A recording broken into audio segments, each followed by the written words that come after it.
And welcome back to LA Fishguys, part 3 of equipment issues. We've got a tank that went down because the heater itself broke, tripped the circuit breaker, and basically caused everything in the tank to stop working. We've gone through and done a water change twice now. We've just finished vacuuming the gravel, and we're getting ready to address the filter system. This tank's mechanical filtration occurs on the top of the wet-dry trickle filter on the drip plate down here. And what I've been doing is placing a filter pad on top of the drip plate so that it captures those particles as they come from the internal overflow portion of the tank above. Typically, that's where the mechanical filtration takes place. But the only reason I can tell you why I don't utilize it is the tank is 30 inches deep. That would require me to reach to the back side of the tank, down inside the internal overflow, to grab the pre-filter and try to lift it out over the top of the tank while it's built into the cabinet.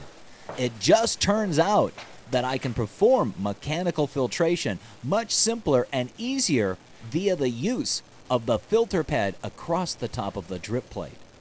We've just added the pH buffer to the system. We're now going to add the water back to the tank.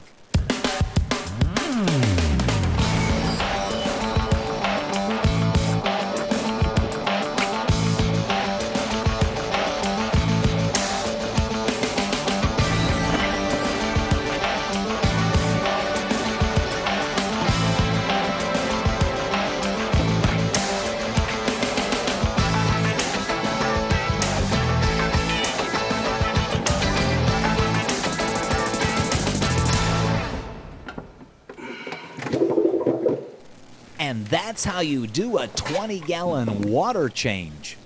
Now we're ready to put some decorations back into the tank. These decorations are the dead coral skeletons of what once was a living coral. And for those of you who are not interested in the living coral reef tank or the equipment and scientific experiments that come along with it, a fish only, or in this case a fowler tank, meaning fish only with live rock, is an excellent alternative and certainly much less expensive. These, from a service standpoint, are a far more manageable system. So now that we've added the decorations to the tank and that 20-gallon water change, we're still a little high on the water level in our filter below, and make sure that if the power were to go out that this filter would not overflow. We need to drop that water level down, and we'll do so by siphoning out some more water out of the top of the tank. And since we're still acclimating the damsels, we can siphon that excess water down into the bucket that those damsels are still in. So we've got the water level dropped down in the filter below to about halfway. We're now ready to introduce the fish into the tank. They've been acclimated in this bucket over here of water we've taken directly from the tank. I do want to double check the tests that we did in the beginning. I think we're okay to add these starter damsels. There's one. Damselfish have always been the fish of choice when cycling an aquarium. Not only are they inexpensive, but they're generally pretty hardy. Two. But because of the territorial nature of damselfish in general, they could become a problem once you begin adding other fish to the tank. But in most cases, this does not become a problem. There's three. I'm really just using the damsels to make sure that the tank is safe to introduce other fish into. And number 4.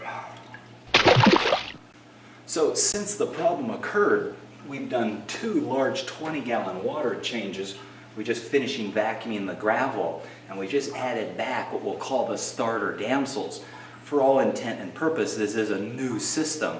It does have an abundance of live rock in there, but it was starved of oxygen. The bacteria, the sponges, the things that grew in there, in particular the fish that used to live in there, all expired. And so even though some of that life may still be in there, it'll act as the seed to start the system going.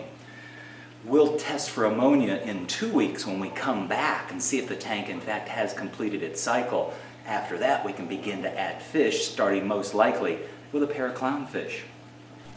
Actually, I think I'll make it a point to make a special trip out here in advance of the next service. That way I can test the water for ammonias and nitrites. Then, as opposed to showing up with a bucket of clownfish and finding out I've got elevated levels, not being able to put the clowns in, and having them take them with me on the next 2 services. We don't need to stress the fish out. So these situations do occur, and you basically have 2 choices. One, you can get upset or disappointed and tear the whole system down, put it out in the garage, and waste all the money you spent on that tank. Or 2, keep moving forward and get the thing back up and running, such as what this homeowner has done. So until next time, keep moving forward.